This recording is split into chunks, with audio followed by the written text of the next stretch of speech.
kung may subpoena na ba para kay Apollo Quiboloy at hindi pa tago-tago na parang kriminal para magsiwalat ng baho ni Quiboloy. Mayroon po kaming ebidensya ng pagbabanta kay alias Amanda. Alam ko marami ng nagtatanong sa inyo pati sa akin at sa mga kaopisina ko kung may subpoena na ba para kay Apollo Quiboloy. A subpoena has been requested, and I follow this up with a formal letter to the Senate President. At kung totoong walang kasalanan si Quiboloy, kusa na silang magpapakita sa aming pagdinig sa Lunes at hindi pa tago-tago na parang kriminal. Simula nung hinain ko ang resolusyon para imbestigahan ang mga pang-aabuso ni Apollo Quiboloy sa sarili nilang mga miyembro ng Kingdom of Jesus Christ, napakarami na po ang mga lumapit sa opisina para ibahagi ang sarili nilang mapapait na karanasan. Pagkatapos magbigay ng testimonya ni na alias Amanda at alias Jerome sa unang hearing, ay maraming dating mga miyembro ang nabigyan ng lakas ng loob para magsiwalat ng baho ni Quiboloy. Pero sa kabilang dako, dinumog po sila online ng mga alagad ni Quiboloy. Pinaratangan ng kung ano-ano para maliitin ang kanilang katotohanan. Their identities were even exposed, risking their safety. Mayroon po kaming ebidensya ng pagbabanta kay alias Amanda at alias Jerome at sa iba pang mga balak na mag-witness. Sa katunayan, ang isa sa kanila, kinasing yung karinderya niya ng mga taong nakamotorsiklo. We also have it on good authority that former members of KUJC are being gathered and promised favors in exchange for not cooperating in our Senate investigation. Ang malala, may ibang mga miyembro ng Kingdom na mukhang inutusan na makipag-ugnayan sa opisina ko para magkunwaring tetestigo tungkol sa mga pang-aabuso ng leader nila. Pero ang totoong pakay pala ay pagmukhang walang kwenta ang hearings ng Senado. Ang kapal, di ba? Iyan ba ang utos ni Quiboloy? Iyan ba ang gawain ng isang anak ng Diyos? To anyone trying to spoil our investigation, this is a warning. Huwag ninyong linlangin ang institusyon ng Senado. Hindi nyo kami basta-basta maloloko. At kay Apollo Quiboloy, dapat managot kayo. Hindi lamang dito sa pagtatangka mong paghadlang sa isang lehitimong investigasyon ng Senado, kundi lalo na sa sistematikong pang-aabuso na ginawa nyo laban sa kababaihan, sa kabataan, at sa mga pinaka-vulnerable sa lipunan na taus-pusong naniwala sa inyo. Maraming salamat po at handa na po ako sa mga tanong. Ma'am, so na-confirm ba ng mga tao ni Quiboloy yung sinasabi nyo na nagtangkang manakot, magbanta at mag-alok ng favor dun sa mga witnesses? Bali, sinabi po sa amin ni na alias Amanda at alias Jerome yung ganyang mga pag-aatake online, yung ganyang pagkikasing sa isang witness at yung pagtatangka naman ng iba na either umiwas sa pagtetestigo or magkunwaring testigo para lang siraan yung hearing. Sa mga iyan po ay meron din po kaming mga ebidensyang hawak. So meron na po ba mga witness na dahil dyan takot nang mag-testify, umaatras nang mag-testify sa susunod na hearing? Yan siguro yung outcome na gustong likhain ni na Pastor Quiboloy. Pero ang mas mabuting nangyari at ito pag saludo ko ulit sa mga testigo Actually, Miss Sally, mga kasama, meron kaming bagong batch pa na mga magtetestigo pa rin sa susunod na pagdinig. Sa kabila ng lahat ng itong sinasapit ng mga naunang testigo dahil sinabi nila ang kanilang katotohanan at sa kabila ng tuloy-tuloy pa rin na panghaharas, pagbabanta o kaya pagtangkang linlangin ang komite. So ma'am, ngayon ba, mas nagiging mahigpit kayo sa pag-vet ng mga witnesses, considering na may, sabi niyo gustong magkunwari para lang palabasin na walang kwenta yung investigation? Mula naman sa simula at hindi lamang nitong investigasyon, pati sa mga naunang investigasyon ng Senate Committee on Women, Children, Family Relations and Gender Equality ay binivet po talaga naming maingat at responsable ang lahat ng gustong magtestigo.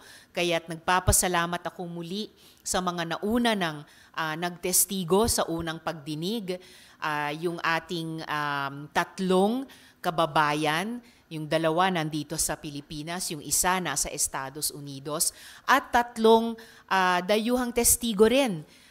Yung isa na in person nagtestigong Amerikano at yung dalawang Ukrainian na gusto din sana nilang magtestigo in person, nga lang ginegera nga yung kanilang bansa ngayon, kaya mula sa Ukraine lamang online sila nakapag-testigo.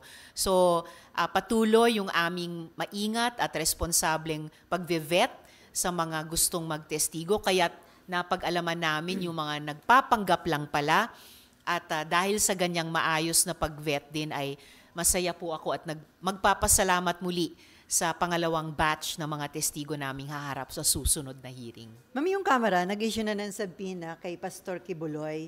Dito sa Senado, ano pa yung dahilan? But, di ba, talagang plano nyo nang isubpoena rin si Pastor Kibuloy? At do you think kapag sinubpoena siya, haharap na siya? Dahil may statement siya na hindi siya haharap dito sa Senate hearing, sa korte lang daw siya haharap. Well, yung pagsubpoena ng House kay Pastor Kibuloy, ayon din sa kanilang rules at bagamat sa ibang paksang investigasyon. At dito sa Senado ay well within din kami, ang aming mga komite, na mag-exercise ng ganyang kapangyarihang magsubpoena, lalo na't kung ang isang inimbita ay hindi lang sa isa, kung hindi sa dalawang imbitasyon ng DEDMA, ng imbitasyon ng komite. So, gaya ng nabanggit ko ay mayroon talagang subpoena ang komite at ni-request ko at nire-request yung usually ministerial lamang na pirma ng Senate President. Yung una nga, Miss Sally, mga kasama, mas maaga sana yung aming susunod na pagdinig. Pero dahil sa iba pang mga pangyayari, sa iba pang mga issue, sa wakas na schedule namin sa susunod na linggo. So, kumbaga, nagkaroon pa nga ng pagdaan ng ilan pang panahon. So, kung bakit hanggang ngayon ay hindi pa napirmahan iyon, hindi ko maipaliwanag yun. So, mas maigi pong kay Senate President yun na lamang pong itanong. Pero wala naman po na nag-e-effort na pigilan na kayo sa pagpapatuloy dito sa investigation kay Pastor Kibuloy? Wala naman, no? Pero syempre, yung hindi pagharap ng isang pangunahing testigo ay isang pag-delay o kalaunan, pag-obstruct sa investigasyon. Lalo na kung sinabi pa nila na kahit may subpoena, hindi sila haharap, ay mag-ingat po sila dahil kasunod ng subpoena ay may iba pang kapangyarihan ang Senado para i-compel yung pag-appear at pagsagot sa tanong ng isang testigo. So, ma'am, on Monday, second hearing yan, di ba? Second hearing po yun. So, mga ilan po yung mga bagong testigo na haharap? Well, abangan nyo na lamang po kung ilan exactly, pero kung pagbabatayan natin yung unang pagdinig na hindi kukulang sa kalahating dosena ang humarap, ay posibleng ganoon din. Basta't dahil sa hindi lamang bilang kundi kalidad ng mga testimonya at affidavit ng mga lumalapit at navivet naming witnesses, buo ang kumpiyansa ko, ng opisina ko at ng aming komite na we are on the right track sa pagbibigay ng plataporma sa mga victim survivors, sabihin ang kanilang katotohanan at hari nawa kalaunan makakuha ng hustisya. Yung sinabi din po ni Pastor Quiboloy na sa korte lang sila haharap. Well, in fact, may at least isang pending kaso na sila ngayon dito sa Pilipinas dahil pending on appeal yung kaso na inihain laban sa kanila sa Davao, dinismiss pero inangat sa DOJ on appeal. At meron na ring investigasyon para sa human trafficking, no less, sa Estados Unidos. Nasa bisa nun, finreeze po ng gobyerno ng Estados Unidos ang mga pag-aari ni Quiboloy doon sa bansang iyon. And in fact, nasa wanted list na po sila ng Federal Bureau of Investigation. So ma'am, kung mabibigo ang inyong committee na mapaharap si Pastor Quiboloy, mahirapan ba kayong bumuo ng committee report sa issue against him? Not at all. At hindi ako nag-aalala kung patuloy na magdi-delay o mag-o-obstruct si Quiboloy sa prosesong ito ng investigasyon in aid of legislation, in aid of justice. Dahil kung tatanggihan nila yung pagkakataong humarap at sagutin ang mga tanong mula sa kanilang panig, makakabuo pa rin kami ng committee report na maging kapaki-pakinabang hindi lamang sa mga investigative authorities natin sa executive na karanasan po namin, Ms. Selly, mga kasama sa mga nakaraang investigasyon habang umaandar pa ang investigasyon at hindi pa nga tapos, ay nag-conduct na rin po sila ng parallel investigation and in some cases, disciplinary action din. So at higit sa lahat, magiging kapaki-pakinabang hari nawa sa mga victim survivors ang committee report na iyon. Okay, Aaron. Yes. Bakit po kailangan humarap si Pastor sa Senate investigation? But the Senate investigation, hindi po siya court of law. And when in fact, yun nga, nasabi ko kanina, na meron mga ongoing na case, diba, si Pastor sa local court.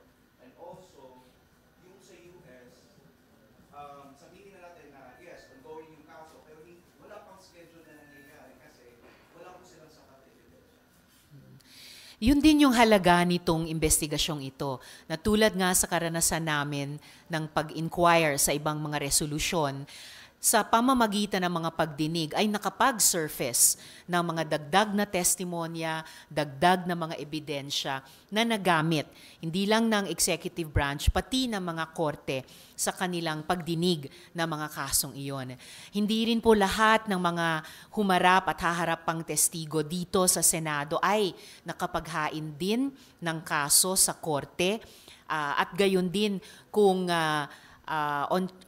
under investigation na sa Amerika si Quiboloy para sa human trafficking, bukod po sa ating expanded Anti-Trafficking in Persons Act, lumalabas sa unang hearing pa lang na very probable may iba pang mga batas ang ating republika na masasabing affected or affect this case. Tulad ng anti-rape law, yung special protection for children law, yung mga batas natin laban sa pang-aabuso sa mga bata at iba pa. Also, sa mga witnesses, did you look into their background?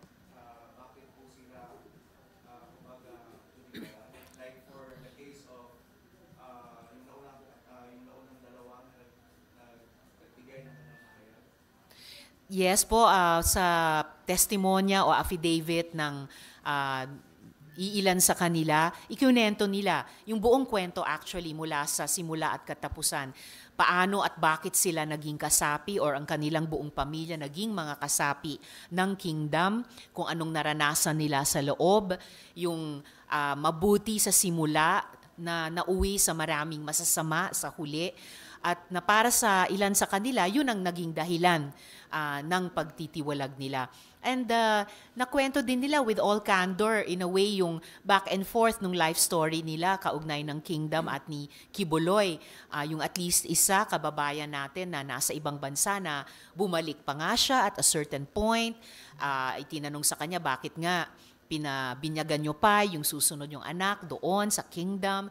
At kwento nila kung paano nila talaga sinubukan, bigyan ng pagkakataon dahil sa kanilang pananampalataya o personal din na pananalig kay Quiboloy. Ngunit sa huli, sa mga sumunod pa na mga heartache o heartbreak doon ay talagang tumiwalag na. At ngayon nga ay tumutulong sa iba pang mga victim survivor na gustong magsalita na sabihin ang kanilang katotohanan.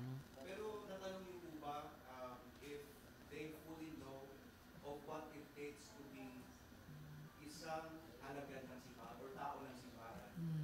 In fact, naging bahagi ng kwentong buhay nila iyon, at least sa kanilang testimonya at affidavit, kung ano yung mga pinaniwalaan nila nung simula, tungkol hindi lang sa kingdom, pero tungkol kay Kibuloy.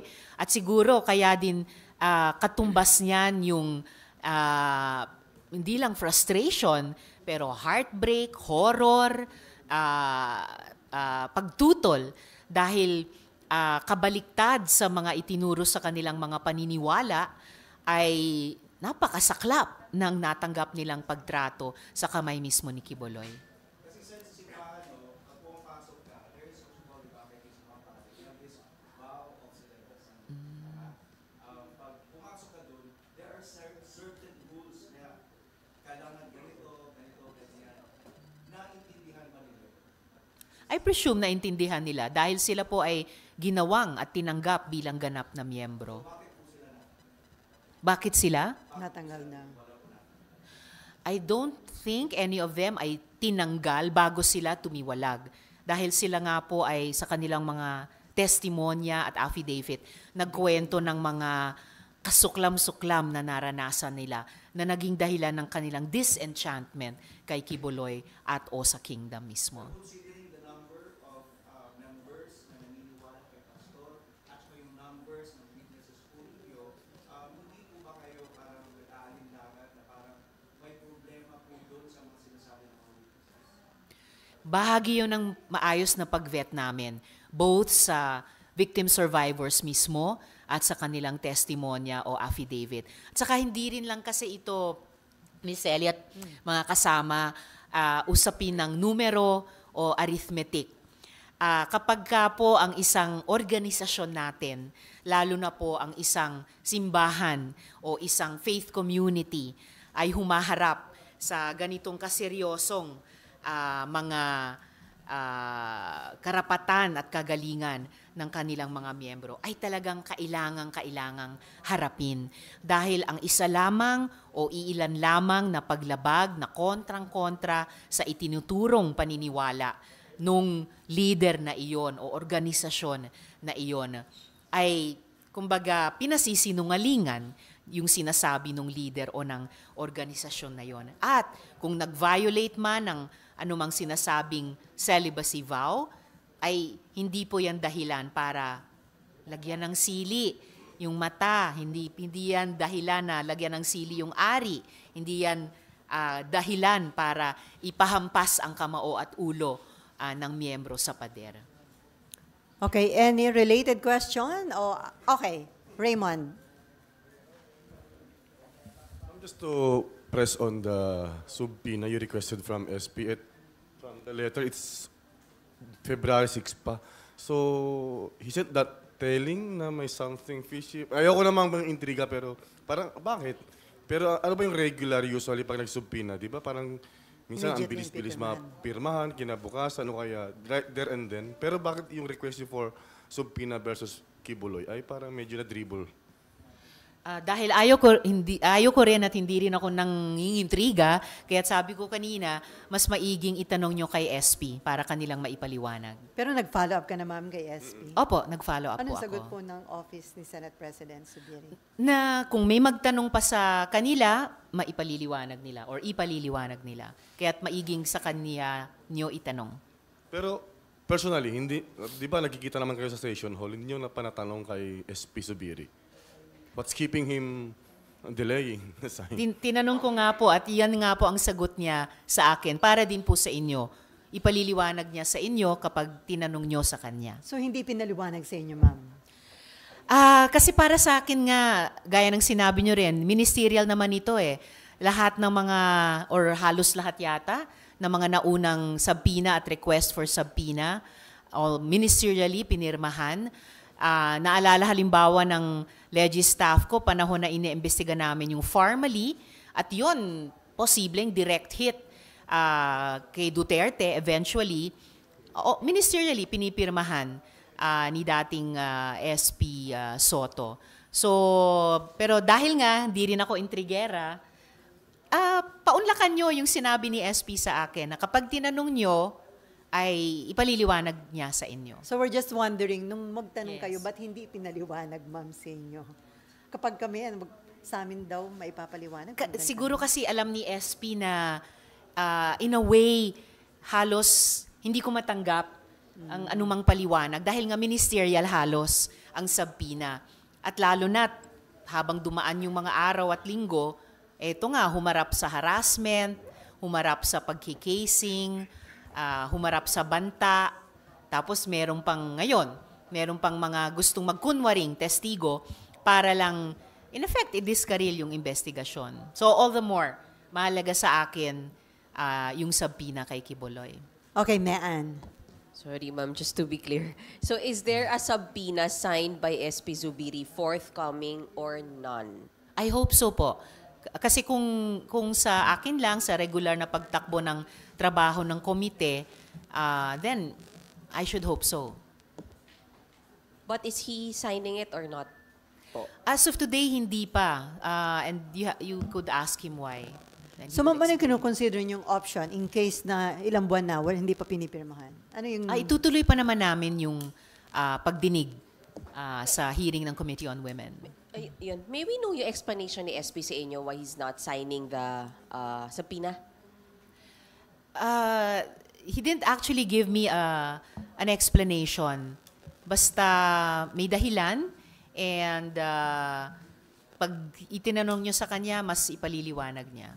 So he's not signing it, ma'am. Sorry, makulit He's It's okay. not signing it po. As of today, hindi As pa. of today. Opo. But is there a promise that he will sign it in the future?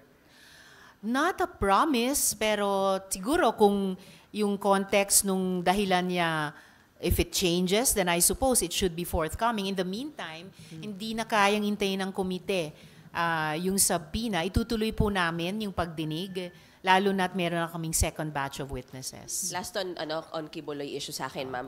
Gano'n lang po ka-importante sana na makakuha kayo ng subpoena signed by the Senate President himself? Oh, it's very important. Alam ng kahit aling komite dito, alam ng kahit sinong committee chair dito sa Senado, nasa regular na pag-andar ng trabaho ng komite, sa regular din na pagsunod sa aming mga proseso at rules. Kapag dinedma ng isang witness, important witness at that, ang imbitasyon ng komite, then ang susunod na hakbang o instrumentong nasa kamay namin ay yung subpoena. She and then Raymond. Sen, are you satisfied with the explanation given to you by SP? Well, gaya ng sinabi ko nga, halos walang paliwanag na kaya kong tanggapin dahil, kumbaga, presumption of regularity lang na kapag hindi pinaunlakan ang isang imbitasyon, in this case, dalawang imbitasyon, ang susunod na hakbang na pwedeng gawin ng komite ay yung subpoena. So, I don't need to be satisfied or dissatisfied sa paliwanag ni SP. Ang nangingibabaw sa akin ay yung pag-asa na mapipirmahan yung subpoena in the regular course of our work. Ma'am, paano, pwede ba siyang sabihin na unprecedented yung, February 6, dapat meron na itong reaction by within that week or the following week, patapos na halos yung gitna na yung February, and then this one, parang nakahang lang yung request for subpoena. I'm not sure kung unprecedented kasi nasabi ko lang kanina na sa pagkaalam ko, karamihan or halos lahat ng mga subpoena ay pinirmahan naman ministerially. Pero malay ko baka may isa o ilan pa nung nakaraan na hindi napirmahan. Basta't ako nakatutok lamang dito sa subpoena ko ngayon sa Committee on Women and umaasa na mapipirmahan ito. Ma'am, if there is no subpoena to speak of in the first place, how can you compel Apollo Quiboloy to appear before your committee? Well, gaya nga ng sinabi ko kanina, kahit wala pang subpoena, kung wala silang tinatago, dapat humarap. Dapat nga pinaunlakan yung una naming mga imbitasyon. Lalo na Sabi nila, leader sila ng isang kingdom. May mas mataas pang ang posisyon o title na kiniklaim nila. Na usually yung ganyan, nagpoproklama talaga ng katotohanan. So, that alone, kulang pa bang moral suasion sa kanila para humarap? Oo, pero ma'am, some questions, clarification lang. So if without a subpoena, hindi pwedeng mag-issue ng arrest order ang komite or ang Senado for that matter. Tama po. So yung other legal means will be just to continue even without his participation. That's right po. And then, kumpletuhin yung pagdinig, isulat yung committee report, and I'm sure magiging kapaki-pakinabang ito sa iba pang mga proseso, maaring pasukan ng mga victim survivors para makuha yung hustisya. Oo. Ma'am, some more points kasi it's a given na Apollo Kibuloy is also very influential, especially to a number of politicians who are from Mindanao, respectable figure siya doon. Do you see, has it something to do with that? Dahil hindi rin ako intrigera, ang masasabi ko lamang ay, kahit pa sinasabi nila o sinasabi ng ibang tao na influential sila, malapit sa kung sino-sino, the point is, ng bawat resolution at ng bawat investigasyon, no one is above the law. Kapag may reklamo sa iyo na posibleng lumabag ka ng human trafficking, rape, protection of children, and other laws, kinailangan ng Senado na imbestigahan ito, alamin ang katotohanan at magrekomenda even ng mga corrective measures. So, no one is above the law. Kahit ano pang titulo ang iputong nila sa kanilang ulo, regardless kung influential o malapit o ano paman, no one is above the law. Kahit pa yung kataas-taasang opisyal dito sa ating republika. Okay. Are you disappointed that your request for subpoena continues to hang? Mahaba po ang pasensya ko. So kahit naiinip ako, iintayin ko po yan. At habang naghihintay sa subpoena, itutuloy ang pagdinig ng komite. Ma'am, two more questions on this issue. After kasi na in-issue nyo yung challenge for Kibuloy to appear before your committee, he issued a video statement and he said that you disrespected him and somehow, nakalimutan ko yung word, but it's more of like a kangaroo court na hindi naman siya binigyan talaga ng chance or hindi rin siya nirespeto at all and never siya mag-a-appear sa committee ninyo and in that video statement, ang sabi niya, if you really have the evidence, help these people, file charges in court and I will face you in court.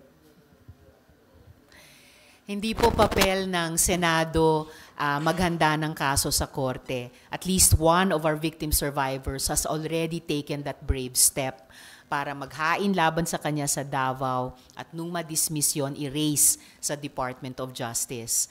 Malamang meron ding mga victim survivors sa US na in-interview o nagbigay ng testimonya doon sa FBI. Kaya't may investigasyon underway doon. Kaya't na-freeze yung assets nila doon at kaya't nasa wanted list sila ng FBI.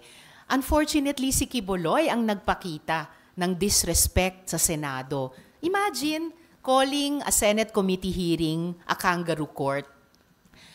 Ano yung itatawag mo sa taong nakatanggap ng hindi lang isa, kundi dalawang imbitasyon, tapos hindi man lang sinagot at lalong hindi nagpaunlak. I think Kibuloy is way out of his depth here. Humihingi siya ng respeto sa sarili niya na hindi niya binibigay sa isang institusyon, sa isang komite. Kaya't kung may pagkukulang sa respeto, until this very day, sila po yun. At hindi sa akin pangunahin, sa mga victim survivors na subject, heart and soul ng resolusyong ito na aming iniimbestiga. Ma'am, last point. On Monday, magkakaroon kayo, that will be your second hearing ba? Tama ba, ma'am? Opo. Second hearing. Ano po yung, can you give us a snippet lang? Ano po ang magiging kaibahan or ano yung ihahain na kwento nung ilan po sa mga new witnesses na ihaharap po ninyo? Abangan nyo na lamang po yung kanilang pagtestigo sa pagdinig sa Lunes. Basta po't gaya ng sinabi ko kanina, not just their numbers, but the quality of their testimony, talagang naghuhumingi. Bago pa yung hustisya, yung makatotohanang sagot mula kay Quiboloy. In the face of these increasing number of serious allegations backed up by evidence, his silence is deafening. Okay, last question, ma'am. Aside dun sa hindi pa pagpirma ni SP doon sa subpoena, may observation din sa first hearing, parang walang nag-participate na ibang senador. Parang, Meron po. parang- Actually, dumalo po ng maaga si Sen Jinggoy at dumalo din po si Sen Coco. Apo. so, dalawa lang yung sumama sa inyo. So, Yeah, wala despite the fact na may mga kasabay ding ibang mga pagdinig. In fact, habang nagtetestigo yung mga victim survivors, naririnig ko yung mga boses ng mga colleagues ko sa kabilang hearing room sa kanilang pagdinig din. So, it was fairly attended. okay. So, wala kayong parang observation na ayaw mag-participate ng babae dahil siyempre re-electionist yung ibang mga senador. Wala po. At yung mga colleagues ko, pag on the floor kami, informal conversations, may mataas na interest sa kasong ito. At mga expressions na, ganun ba? Grabe. So I think, kahit hindi physically maka-attend dahil sa mga iba pang schedule, sa mga kasabay na hearing, may awareness ng lawak at gravity ng mga offenses at posibleng krimen na pinag-uusapan natin dito. Okay. Raymond pala. Ma'am, good morning. Morning. Quick points lang. On ba? Yung binabanggit nyo kanina, can you give us a number? Ilan yung tinanggihan nyo na supposedly itatanim na testigo? I can't give a number, or I'd rather not give a number, basta't sufficient na na-alerto kami na kasama ng bag of dirty tricks dito para hadlangan na makapagsabi ng katotohanan nila yung mga victim survivors, itong magpapapanggap pa ng mga di umanong witnesses para lang pasinungalingan yung quality ng pagdinig namin. Ang klaro lang, ma'am, is meron kayong tinanggihan. Meron po kami mga tinanggihan. Second point, ma'am, yun doon sa ikinikilos ni SP. Di ba yung mga investigators, mga law enforcers, may term na ginagamit na obstruction of justice pag merong mga agencies na hindi nagko-cooperate. Is this not a form of obstruction? Kasi hindi siya pinipirmahan yung supposedly ay ministerial power. I wouldn't call it obstruction of justice, pero it's something na iniintay ko talaga at iniintay ng komite ko. And I would even say, iniintay ng mga victim survivors. Kaya't gaya ng sinabi ko kanina, mahaba naman ang pasensya ko at umaasa akong mapipirmahan yung subpoena bago matapos yung aming pagdinig. Okay, no more. Other issue, ma'am. Actively nag-participate kayo doon sa dalawang hearing ng Committee on Constitutional Amendments ukol sa proposed economic chacha. After hearing yung mga opinion, stand ng mga legal luminaries, mga framers of the 1987 Constitution at business groups, this early ba meron ka ng decision kung papaboran mo o hindi itong proposed economic chacha? Even earlier than this, may decision po talaga ako. And I may say also ng minority leader ko, si Sen Coco Pimentel, na tutol kami kahit sa pag-amyenda ng economic provisions of the Constitution. So masasabi ko po sa inyo, Ms. Sally, mga kasama, ang posisyon ko sa ngayon ay no to chacha through any mode about any category of provisions of the Constitutions now. Dahil hindi naman po ito yung kailangan natin sa ngayon. At paulit-ulit sa iba't ibang fora, sinasabi na ating mga kababayan, ang kailangan talaga naming nagtatrabaho sa gobyernong tutukan ay yung mga issue talaga nila tulad ng presyo ng pagkain at ibang bilihin, yung baba ng mga sahod at sweldo nila, yung korupsyon, yung latak pa ng mga isyung na iwan nung administrasyong Duterte, pambubuli ng China sa West Philippine Sea, at marami pang iba. At sana, bunga nga nung ibinigay na inputs at payo ng ating mga luminaries talaga nung nakaraang mga hearing, no? Mga framers ng 1987 Constitution mismo, mga dating Chief Justice at Associate Justices ng Korte Suprema, mga ekonomista, pati mga private sector business leaders na hindi po totoo na restrictive yung ating mga economic provisions. Ano kaya yan?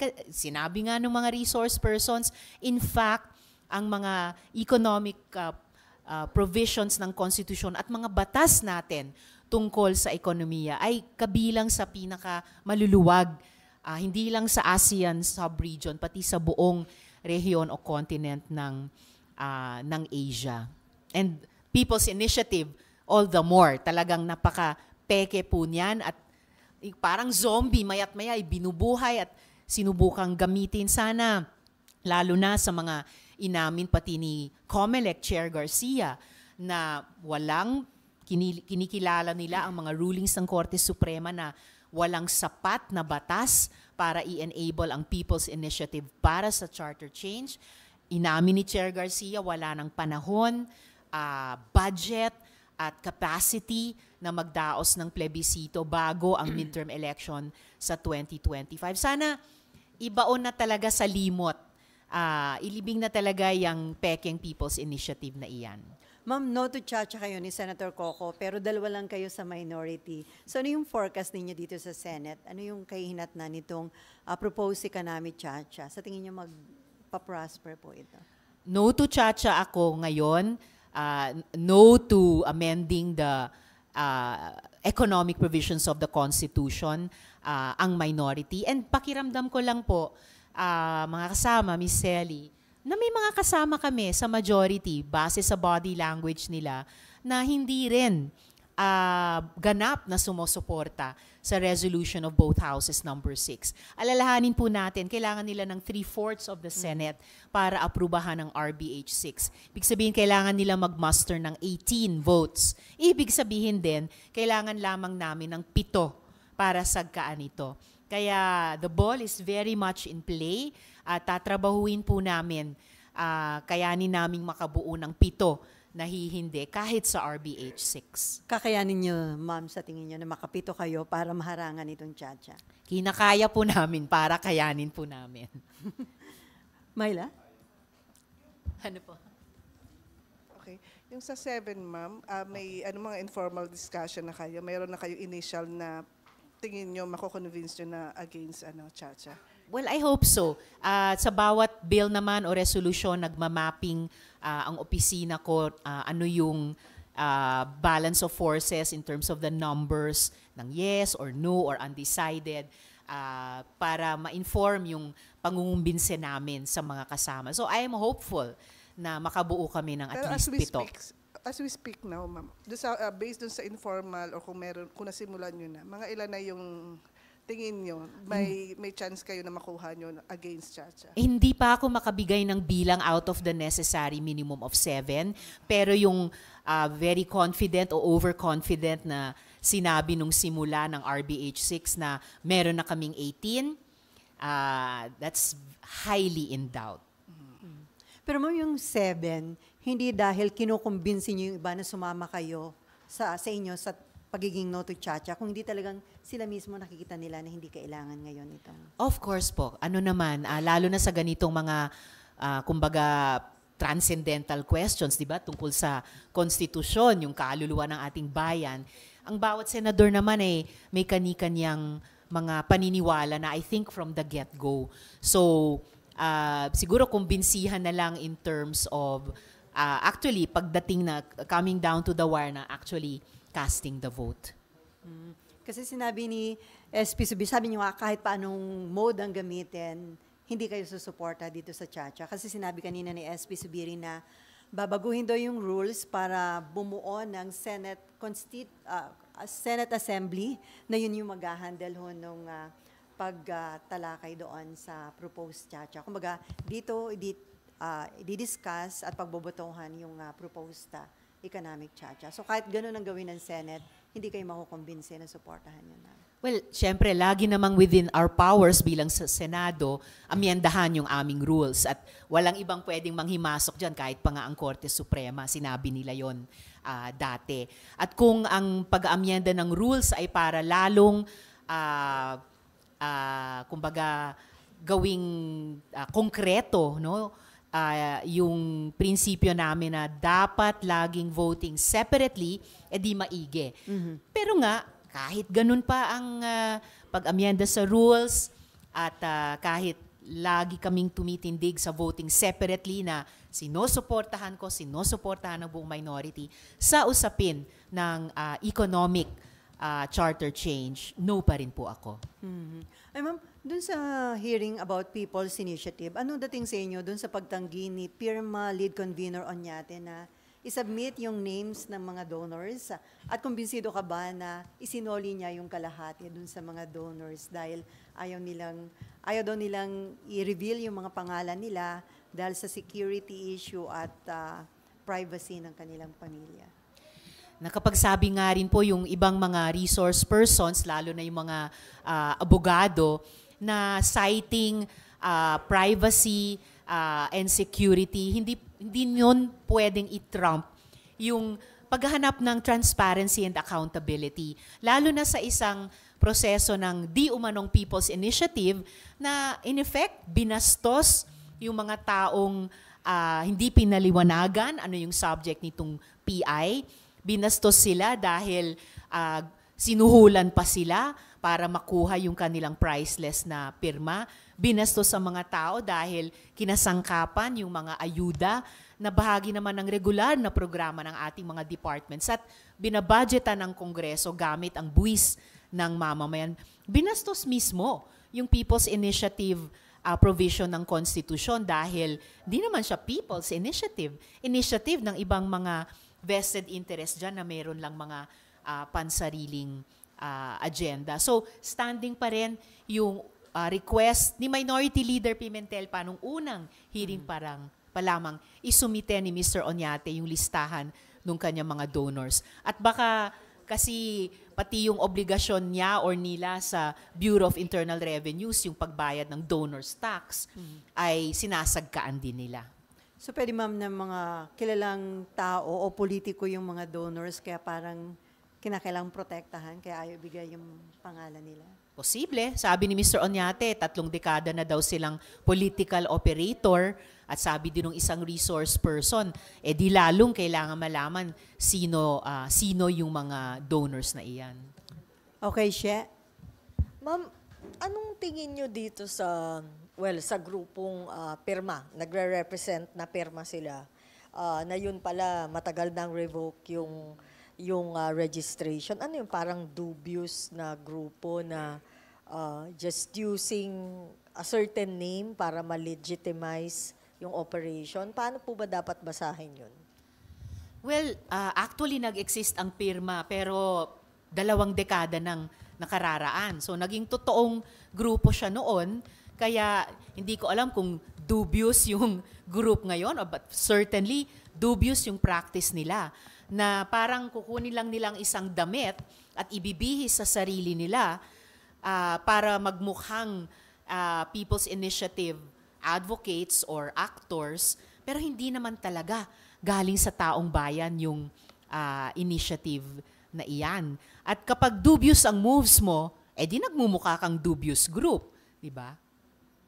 Tapos, ma'am, what does it tell you yung the mere fact na inamin ni Mr. Oñate na political operator siya for the past 30 years, and then yun din yung medyo may mga paling-paling po doon sa mga binigay na statements sa committee, especially pagdating doon sa 55 million and the donors? Well, hindi naman masama siguro maging political operator kung may ino-observe kang mga etika. Pero whether political operator o iba pang klaseng tao, pag humarap ka sa Senate hearing, huwag kang magsisinungaling at huwag kang maglilihim. Under oath nga eh. Pinasumpa ng chair sa COMSEC lahat ng witnesses, pati si Mr. Oñate. Habang pinapalitan nila mayat maya yung mga sagot nila or napasisinungalingan ng mga photograph, yung mga una nilang sagot, hindi lang yun nakakatawa sa mga nakakasaksi, pero lalong lumalalim yung pagtanim ng duda, yung pag-akala na dubious talaga, either itong grupong ito o yung isinasagawa nilang People's Initiative sa ganyang mga actuations nila sa hearing. Ma'am, one last point.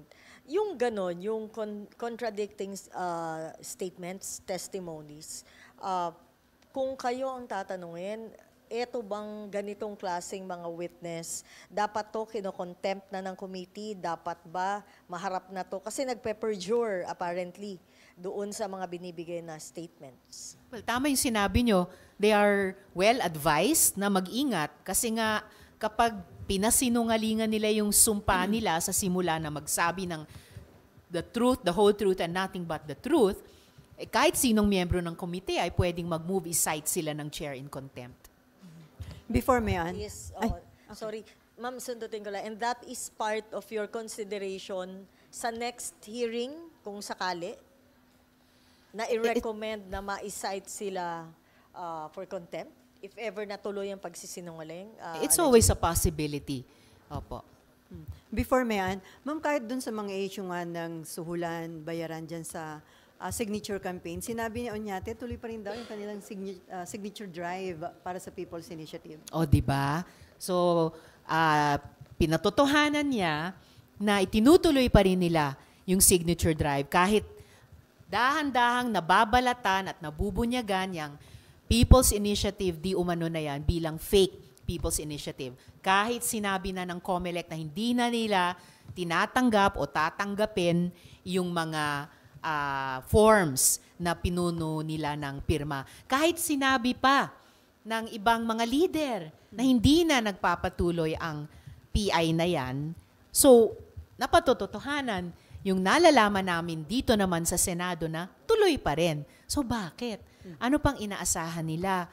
On track pa rin ba sila sa akala nila sa orig na timetable nilang sa July magpe-plebiscite? Or isa-save lang ba nila lahat ng mga forms na iyan, lahat ng mga pirmang iyan para at some later date, bubuhay na naman ang zombie ng kanilang tsa-tsa para gamitin yung mga pirmang iyon. Kaya concerned din po ang Senado na wala pang procedure ang COMELEC para ang sino mang nakapirma pero ngayon gustong bawiin yung pirma niya ay magawa iyon para hindi nasa sa kamay ng isang grupo na maaring gamitin na naman yan sa kung anong paraan in the future. So ma'am, ano yung nakikita niyo dahilan? Ba't ganun sila kadeterminado na i-push pa rin itong questionable People's Initiative? May mga malalaking tao kaya behind them? Kaya Malamang ganun. Kapag kumbaga, nahuli na tayo or sinita na tayo sa paggawa ng isang bagay na mali o malamang mali, pero pinagpapatuloy pa rin natin, nagpapakita po yan ng impunity. At yang impunity na yan, whether sa pagbastos sa konstitusyon o sa pagbastos sa mamamayan, yan ay dapat nating basagin. So para sa inyo ma'am, dapat ituloy pa rin itong investigation ng committee ni Senator Amy about People's Initiative kahit na parang nagkasundo na si SP at si Speaker Romualdez na itigil na daw itong mga bangayan, mag-work together para nga maipasa yung mga kinakailangan legislation at para na-mention ni SP na as a friend, itatry yata niyang kumbinsihin si Senator Amy na kung pwede na itigil na, bagamat nirerespeto daw niya yung mga chairman ng committee sa kanilang ginagawa investigation. Sa tingin ko rin, balak ipagpatuloy ni Sen. Amy ang investigasyon. Of course, in the end, yung tagal o iksi, kung kailan magpapatuloy o titigil ng isang hearing, ay nasa kamay nga ng chair. Pero ang pakiramdam ko sa huling hearing na dinaluhan ko ay malamang sa hindi, magpatuloy pa rin yan. As for the bangayan, well, part yan, unfortunately, naging part na yan ng environment nitong nakaraang mga buwan. Basta alam ko, hindi ang Senado nagsimulaan yan. Ay, may habol ka. May Ann and then She. Ma'am, yung sa list of sponsors na tanong ni Ate Sel po, but is there any way that you can still get the list of sponsors even if sinasabi nila Onyate, binalik na lang namin yung pera, tas ayaw nga raw pong magpa-reveal ng name because of security reason? Is there any way that the Senate can still compel them to release the list of donors? Apo. Yes, nakapag-issue na ang komite through the chair ng Subpoena Duces Tecum. So, obligado po silang isumite yung mga dokumentong yun. In-acknowledge ni Attorney Afisado na natanggap nila yung subpoenang iyon for the documents. How does it work, ma'am? Paano kung ayaw nga talaga nung donors na ipa-reveal yung names nila? Paano yun mababasa sa harap ng committee po yung names nila na delete sila? Sinabi din po ni Chair, pwedeng sa executive session. So, kumbaga, hindi unreasonable ang komite, hindi unreasonable ang chair. At may mga iba't ibang instrumento at pamamaraan para makuha ang impormasyong kailangan ng komite para dinigin ng kumpleto ang isang resolusyon. Lalo na yung ganitong kaimportanteng resolusyon na may kinalaman sa konstitusyon. Process pa rin, ma'am. If you see names on the donors list na mga politiko, can you tell the public about them since they are public figures po o hindi rin? Kung itatawag ng chair ang isang executive session at kung madinig iyon at malaman namin in executive session, meron din namang mga protocols that bind us. Pero at least, nasa knowledge na ng komite na pwedeng i-shape yung aming findings at saka recommendations sa committee report. Isa na lang po, about sa AKAP funds, si DSWD Secretary Gatchalian has been very active naman in explaining and so far clear that hindi nga galing sa kanila yung request ng AKAP, pero they will really use it for the near poor families. Ito yung mga above lang ng konti dun sa mga 4Ps beneficiaries. And they're saying, DSWD saying, they're gonna use this for the near poor families and not for PI. Will that be enough? Well, it's good to hear that kind of a reassurance from the Secretary na hindi ito gagamitin sa PI or iba pang nefarious purposes. Kung usapin ng ayuda, kung usapin ng social protection, lagi ko namang sinusuportahan yan. Lagi namang sinusuportahan yan ng minority. Ang importante ay dumadaan sa tamang proseso at ginagamit sa tamang paggagamitan at hindi nga sa mga mali. Follow-up ako dun sa AKAP, ma'am. The mere fact na yun ay naisingit during BICAM, yung AKAP, pati yung allocation na about 26.7 billion. Sa tingin nyo, hindi na talaga tama na parang nangyayari, magmi-meeting lang sa unang araw yung lusutan kayo, pero pumirma naman daw yung mga senador doon sa BICAM report. Sinabi yun, nalusutan kami. Hindi, parang sinasabi ni Senator Amy na nalusutan. Pero okay. Pinakikita ngayon ng mga congressista, pumirma Senator Amy doon sa BICAM. Ha?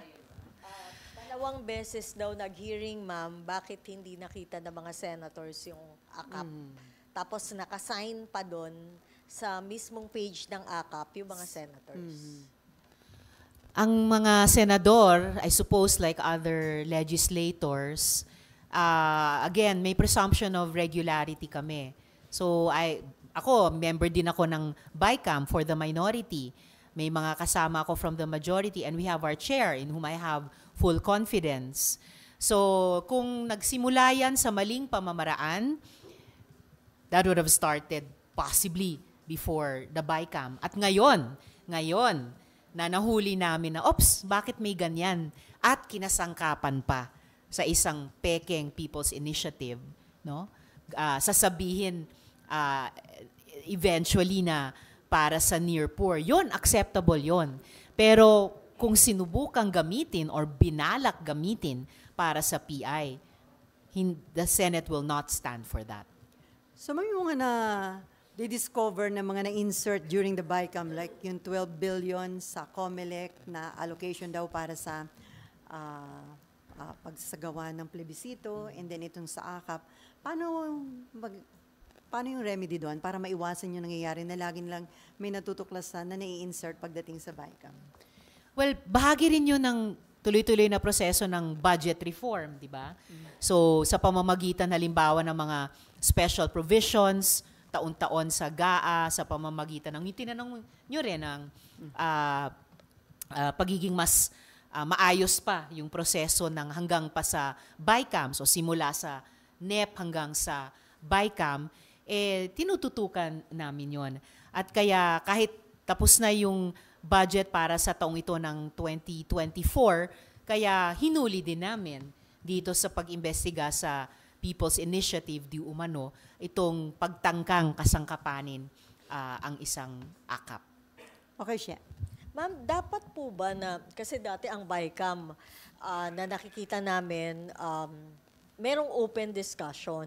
Hindi yung ngayon na parang ang term nga po ni Sen. Amy, round table lang, tapos represented lang ang mga senador. Dapat po ba baguhin para mas maging transparent at yun nga, para hindi nalulusutan yung mga senador o congressman kung ano man yung mga last minute or mga pahabol na amendments?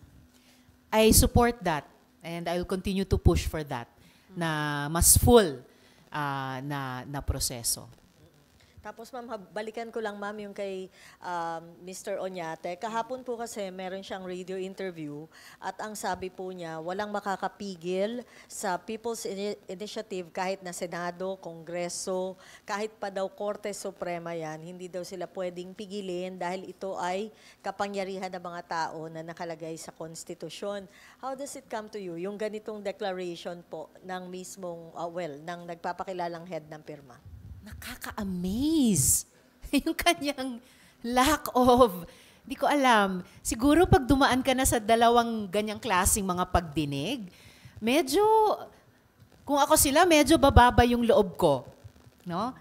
Ngayon, para sabihin nila na walang makapipigil dahil kapangyarihan ng mamamayan, Mr. Oñate, it doesn't look like a people's initiative at all. Yung peking PI na yan, hindi po nagpapahayag ng kapangyarihan ng mamamayan. Nagpapahayag po ng kapangyarihan ng may kapangyarihan. So kung Peking People's Initiative, paano sila dapat pigilan? At kasi tuloy-tuloy pa rin. A waste of time yung ginagawa nila, ma'am. Dahil kaya napaisip ako kanina na baka for them it's not a waste of time kung may balak pa rin sila sa hinaharap. Pero ngayon, that we have hopefully stopped the PI in its tracks dahil mismong ang COMELEC na huling tatanggap dapat ng mga forms na yon ay nagsabing hindi na nila tatanggapin yung mga forms ng mga pirma. Kailangan linisin yung kalat na nilikha nila, including yung isang napaka-importanting step na dapat bukas sa mamamayan, na ang kababayan nating nakapirma dyan, pero ngayon na-realize nila na ayaw pala nilang maging bahagi ng isang Peking People's Initiative, dapat may paraan na mabawi nila yung pirma nila. okay, Mean. Ma'am, isa lang, nakakapag-alala ba na sinasabing ang mukhang tuloy yung gathering ng signatures? On your part, are you worrying na mukhang hindi naman talaga patay yung PI, ma'am? Or okay lang sa inyo since mukhang hindi naman to tatanggapin ng COMELEC? They halted their process po. Well, of course, it's not okay. At the very least, nakaka-insulto pa rin. Pero at the very least, the Senate has taken a strong and united stand laban dyan sa Peking PI na yan. We have the COMELEC chair on record na hindi na aandar iyan. What more can be done? Itutuloy namin yung education process din bilang mga mamamayan laban sa Chacha. Mapa-PI man yan or dito rin yung RBH 6. Okay, last two question. Ma'am, Ma'am, ihabol ko lang, na-approve na kahapon sa second reading yung panukalang 100 peso na-increase sa minimum wage ng mga manggagawa sa private sector. Yung bang 100 na yun, kasi from 150 naging 100. Sa tingin nyo, enough na yun para mabuhay ng disente ang isang manggagawang Pilipino? Hindi pa po talaga, kahit batay sa mga numero ng gobyerno mismo, na magkano ba talaga ang living wage sana na kikitain ng isang manggagawa o isang pamilya ng mga manggagawa para hindi nabubuhay sa ilalim ng poverty line. Halos hindi nabubuhay. So, talagang yung minimum wage dapat pang ilapit sa living wage at maaring hindi lang sa pamamagitan ng pagpapataas ng legislated wage. Baka may mga ibang non-wage measures, non-wage benefits din na pwede namin isabatas dito sa legislature at pwede ding gawin ng ating executive. Baka package talaga ng mga economic reforms para ang suma total ay mas may buying power yung sahod o sweldo ng ating mga kababayan at mas abot kaya yung presyo ng mga bilihin at mga serbisyo. At syempre, na nakakat down din natin hanggang ma-eliminate ang korupsyon. Dahil yan ay isang malaking pinagkakawalaan ng pondo na dapat sanang magagamit para maiahon sa kahirapan ng maraming pamilya ang sarili nila. Okay, Raymond, and then, related question, parehong related question. Okay, so wait, Raymond and then si Danielle. And then last question kay She. Ma'am, naniniwala ba kayo na yung legislated 100 peso across the board wage increase ay eventually uusad nga at pipirmahan ng Pangulo dahil ngayon pa lang ay sinasabi na ng mga kongresista at even ng mga, siyempre, yung Federation of Employers na magkaroon ng inflationary effect at lalong tataas yung presyo daw at lalong mas mahirapan din at the long run yung mga manggagawa. Ganun nga yung debate sa ngayon. Pero confident ako na pipirmahan ito ni Presidente at sana tapatan ng House yung effort namin dito sa Senado. Alang-alang sa ating mga manggagawa. Laging pinagdedebatihan tuwing may wage increase na inflationary ba ang epekto nito o hindi naman. Dahil hindi lang naman sahod ang factor na umaapekto sa inflation. At para i-tame yung inflation, meron ding ibang mga pwedeng gawin ang gobyerno. At bakit? Para ma-optimize yung, ang tawag doon, yung virtuous cycle na pwedeng maging bahagi ang isang mas mataas na sahod. Ano yun? Kapag at ito nasabi din sa period of interpellation and amendments kahapon, kapag mas mataas ang sahod ng manggagawa, so mas marami siyang pera sa bulsa, mas marami siyang magagastos para bumili ng produkto o magbayad ng serbisyo. Ang bawat isang transaksyong iyon may buwis para sa gobyerno. Kung mas mataas ang sahod niya, hari nawa sa katapusan ng bawat buwan, baka may konti siyang savings na iwan sa bulsa. Yung naitipid na iyon ay pwedeng iimpok sa bangko o basta tipirin, no? Ipunin bilang savings. Katapusan ng taon, ang anumang na hindi nagastos, maaring naiipon, pwedeng gawing maliit na kapital para sa isang micro-enterprise at i-grow yon. Nakalaunan ay bentahe sa lahat ng sektor, pati sa mga employers. And by the way, meron din pong employers organizations na sumuporta po dito sa 100 peso wage hike bill. Okay, Danielle. Okay na? Okay, last question, She. Ma'am, meron ba kayong, bumalik lang ng konti na tanong na. Ma'am, meron ba kayong, kahapon nagkamay na sila SP and Speaker, although parang naman to, parang parang expression of whatever, no? Pero, how optimistic, live nga pala ako. sorry. Ma'am, ano yung in-expect nyo after this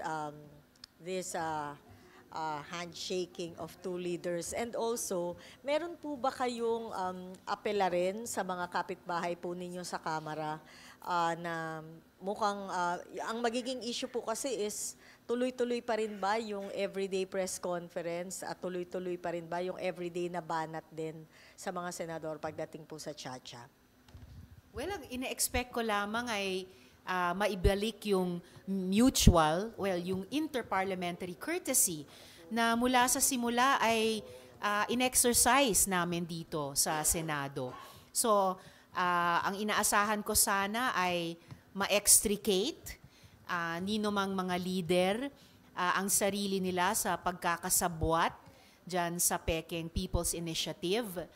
malaking bagay po iyon para manumbalik yung mutual, yung interparliamentary courtesy. At higit pa nga dun malaking bagay magagawa nun para lahat po kami, parehong kapulungan ng Kongreso ng Republika, ay makabalik 100% ng atensyon, oras at enerhiya sa mga priority legislation na hinihingi ng iba't ibang batayang sektor ng ating bayan. Sen, habol ko lang nga ito for clarification lang. Although sa House kasi ma'am, alam po natin na yung investigation naman is about SMNI. Ito yung merong sabina, yung kay Pastor Kibuloy. Pero ano daw po ba yung likelihood na i-consider nyo eventually ang isang possible joint congressional hearing, although magkaiba ng issue, walang ganong scenario, ma'am? Wala pong ganong scenario dahil nga po, una magkakaibang subject, yung dalawang resolution, at usually walang joint investigation on resolutions. Kumbaga walang BICAM sa ganoon po. Sorry, was there a first part of the question? Ma'am, sinagot yun na po to. Ito yung sa Okay, nasagot na po. Congress. Okay po. Everyday press con. Opo. So yun na nga po. Sana manumbalik yung interparliamentary courtesy na yun yung starting point ng Senado. At dahil gusto rin namin na kasabay ng House, makabalik 100% ng atensyon, hindi sa pekeng PI na yan, pero sa aming legislative work talaga. So ma'am, before we end, do you have something to announce? Yes, salamat po, Miss Ellie at mga kasama. Nais ko lang pong imbitahin kayo at hilingin na imbitahin din ninyo ang inyong mga audiences, iba't iba pong gawain ng iba't iba pong mga people's movements, pati po kasama ng mga simbahan at faith communities sa mga araw po na gugunitiin natin ang EDSA People Power Revolution. Mula sa Pebrero 22 hanggang 25, syempre ngayong taon na may malakas at matapang na flavor o panlasa na anti-chacha. Gayon din po, paanyaya na lumahok po tayo sa mga circles of discernment na ilulunsad muli sa pamumuno ng Catholic Bishops' Conference of the Philippines. Sana po dumalo at magpadalo sa ganitong mga discernment circles sa iba't ibang eskwelahan, simbahan, mga komunidad para palalimin po yung ating pagninilay sa ganitong halagang issue humaharap sa ating bayan. At sana rin po, imbitahin po ninyo, mga kababayan, kami pong nasa koalisyon laban sa Chacha at iba't iba pang mga grupong tumututol sa Chacha sa inyong mga komunidad para makinig po sa inyo, makipag-usap, matuto po sa inyo kung ano ang tamang dapat nating gawin, no? 4 decades pagkatapos ng EDSA People Power Revolution, 4 decades pagkatapos ng konstitusyon, upang makamit yung mga pangarap nating mga Pilipino na nakabaon sa karanasang iyon at nakabaon sa pinakamahalagang dokumentong iyon. Maraming salamat, Miss Ellie at mga Ma'am, kasama. ano yan? Ilang araw na activity? Bali, 4 na araw po na iba't ibang mga gawain ng iba't iba pong mga grupo. Kasama na po sa 22 ng Pebrero ang isang pinaplanong ecumenical service sa umaga sa Plaza Roma. I-anunsyo po namin pag pinal na po ang planong iyon at iba pa pong mga gawain. On that note, marami pong salamat Senator Risa Hontiveros at thank you sa kanyang media team headed by Louie Belmont.